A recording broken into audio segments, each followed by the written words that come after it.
श्री शिवाय नमस्तुभ्यं. श्री स्वामी समर्थ. स्वामी महाराजांच्या कृपेने तुमच्या मनातील सर्व चांगल्या इच्छा ह्या लवकरात लवकर पूर्ण होत एवढी स्वामींना मी प्रार्थना करते आणि आजच्या या नवीन व्हिडिओला सुरुवात करते. तर उद्या आहे महाशिवरात्र, म्हणजे येत्या बुधवारी 26 तारखेला महाशिवरात्री आहे. तर या दिवशी आपल्याला महादेवांच्या मंदिरामधून एक वस्तू आहे तर ती घरी आणायची आहे. कारण हा जो दिवस आहे तर तो वर्षातील सर्वात महत्त्वाचा दिवस आहे. कारण महाशिवरात्रीला विशेष असे महत्त्व दिले जातं. महाशिवरात्री हा हिंदू धर्मातील प्रमुख सणांपैकी एक महत्त्वाचा सण मानला जातो. हिंदू धर्मात महाशिवरात्री या सणाला खूपच महत्त्व आहे. हा उत्सव देवांचे देव महादेवांना समर्पित आहे. कॅलेंडरनुसार फाल्गुन महिन्यातील कृष्ण पक्षातील चतुर्दशी तिथीला महाशिवरात्री साजरी केली जाते. येत्या 26 तारखेला म्हणजे बुधवारी आलेली आहे महाशिवरात्री. हा दिवस भगवान शिव आणि देवी पार्वतीचा विवाहाचा दिवस आहे. धार्मिक मान्यतेनुसार या दिवशी भगवान शिव पार्वतीची पूजा केल्याने सर्व क्षेत्रात यश मिळते. तसेच जीवनामध्ये सुख समृद्धी प्राप्त होते. ज्योतिषशास्त्रानुसार या वर्षीची महाशिवरात्र अत्यंत खास आहे. कारण यावेळेस खूप असे शुभ संयोग जुळून आलेले आहेत आणि म्हणून आपण या दिवशी महादेवांची विधिवत पूजा करायची आहे. माता पार्वतीची देखील आपल्याला पूजा करायची आहे.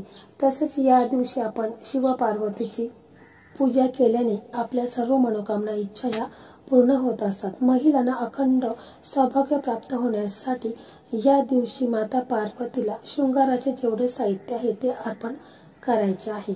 तसेच या दिवशी आपण सर्वांनीच उपवास करायचा आहे आणि या दिवशी आपल्याकडनं जेवढी सेवा करता येईल तेवढी सेवा आपण महादेवांची माता पार्वतीची करायची आहे.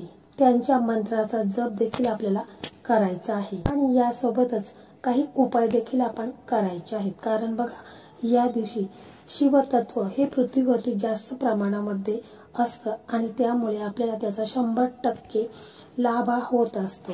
अशा काही तिथींना आपण काही उपाय केले तर त्याचा आपल्याला फायदा होत असतो.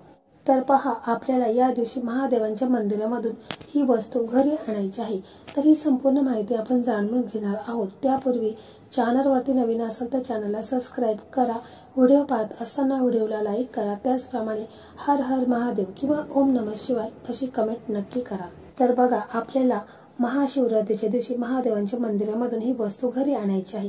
तर ही वस्तू आणल्याने काय होईल तर आपल्या घरामध्ये गरिबी असेल, आपली आर्थिक परिस्थिती आहे तर ती सुधारत नसेल किंवा मग आपल्या घरामध्ये वारंवार अडचणी समस्या ह्या येत असतील, पैसा आपल्याकडे टिकत नसेल, पैसा आपल्याकडे येतो परंतु तो पैसा टिकत नाही, आपल्या घरामध्ये नेहमी आजारपण येत असते, त्यामुळे आपल्या धनहानी देखील होत असते, पैसा आपल्याकडे टिकून राहत नाही, आपल्याकडे जी प्राप्त लक्ष्मी आहे तिला स्थिर ठेवण्यासाठी आपल्याला हा उपाय अवश्य करायचा आहे. आपल्या घरामध्ये जे काही आजार आहेत, नकारात्मकता आहे, वाईट दोष आहेत तर ते देखील दूर होतील. तर बघा, तुम्हाला देखील प्रश्न पडेल की महाशिवरात्रीच्या दिवशी आपण हा उपाय का करायचा.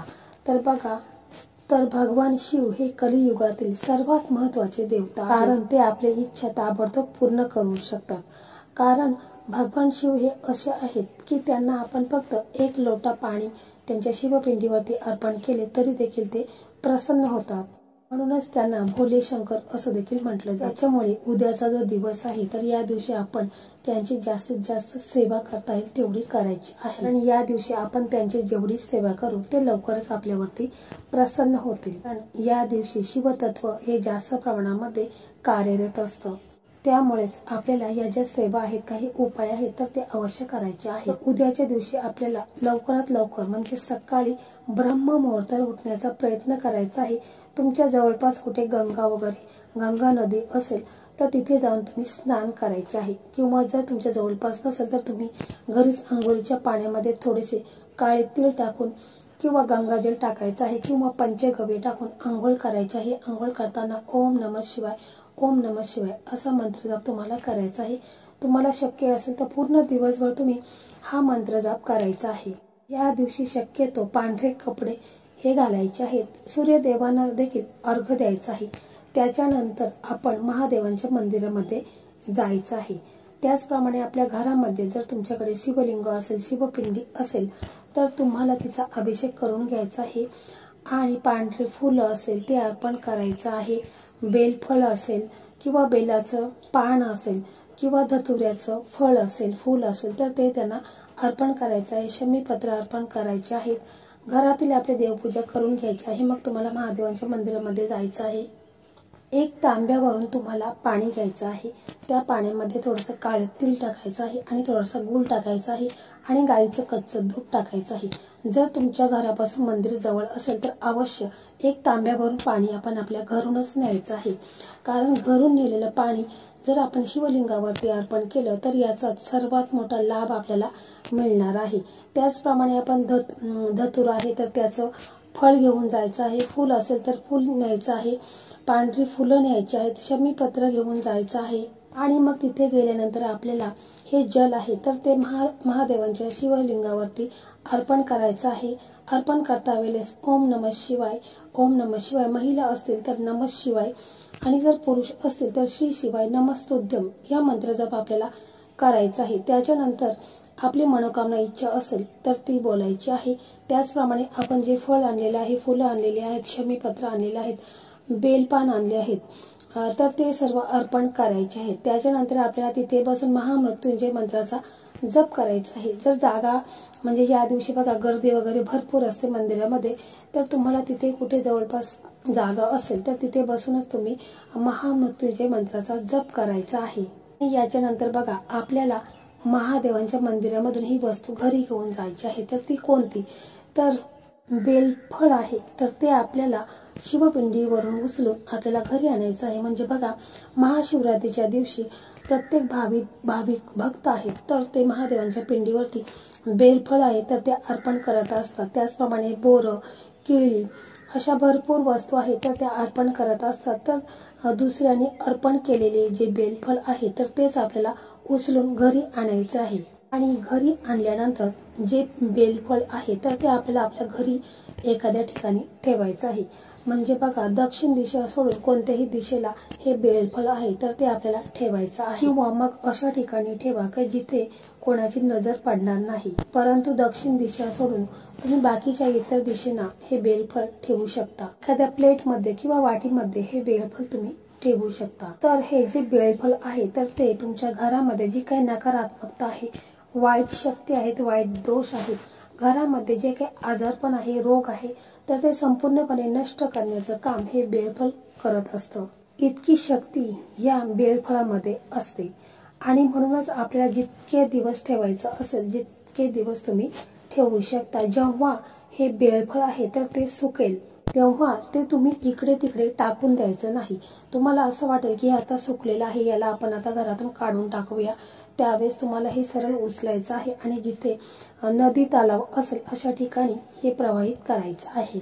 तर असं हे फळ महाशिवरात्रीच्या दिवशी तुम्ही शिवपिंडीवरून उचलून आपल्या घरी आणत असाल आणि आपल्या घरामध्ये ते तुम्ही ठेवत असाल तर भगवान शिवशंकरांची कृपा तुमच्यावर राहते आणि त्या फळामुळे घरामध्ये जी काही नकारात्मकता आहे ती संपूर्णपणे नष्ट होऊन जाते. तसेच तुम्ही बघा महादेवांच्या मंदिरामधून जिथे आपण शिवलिंगावरती अभिषेक करतो तर जे पाणी असतं तर ते देखील तुम्ही एखाद्या बॉटलमध्ये ते पाणी घरी आणायचं आहे आणि ते पाणी संपूर्ण घरामध्ये तुम्हाला शिंपडायचं आहे. यामुळे देखील आपल्या घरामध्ये जे काही निगेटिव्हिटी आहे, नकारात्मकता आहे, घरामध्ये आजार आहेत तर ते देखील संपूर्णपणे नष्ट होतात. त्याचप्रमाणे तुम्ही महादेवांच्या शिवपिंडीवरून बेलाची पानं 4-5 ही देखील तुम्ही आणू शकता आणि घरामध्ये जर कोणी आजारी व्यक्ती असेल तर त्या व्यक्तीला ही 4-5 पाने आहेत तर ती खायला द्यायची आहेत. आणि बाकीची जी बेलपत्र उरलेली आहेत तर ती तुम्ही तुमच्या तिजोरीमध्ये लाल कपड्यामध्ये बांधून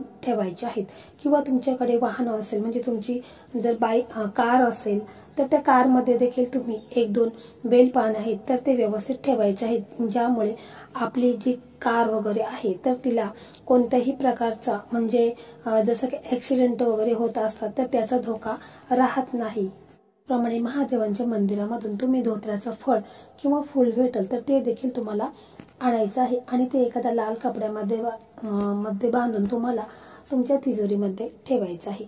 जसं की आपण महादेवांच्या मंदिरामधून आपण बेलाचं फळ आणलेलं आहे तर त्याची देखील आपण पूजा वगैरे करायची नाही, ते आपण एखाद्या कोपऱ्याला ठेवायचं आहे। त्याचप्रमाणे हे जे फळ आपण आणलेलं आहे तर ते देखील आपण पूजा वगैरे करायची नाही, कारण महादेवांच्या मंदिरामध्ये त्याची पूजा वगैरे झालेली असते। त्यामुळे आपण हे तसंच उचलून एखाद्या लाल कपड्यामध्ये बांधून आपल्या तिजोरीमध्ये ठेवायचं आहे। फक्त आपल्या मनामध्ये पॉझिटिव्ह विचार आणायचे आहेत की महादेवांच्या ह्या ज्या वस्तू आपण घरी आणलेल्या आहेत तर यामुळे माझ्या घराची भरभराट होणार आहे, घरातून जे काही वाईट दोष आहेत, वाईट शक्ती आहेत तर त्या गेलेल्या आहेत आणि महादेवांची कृपा आपल्यावर राहणार आहे।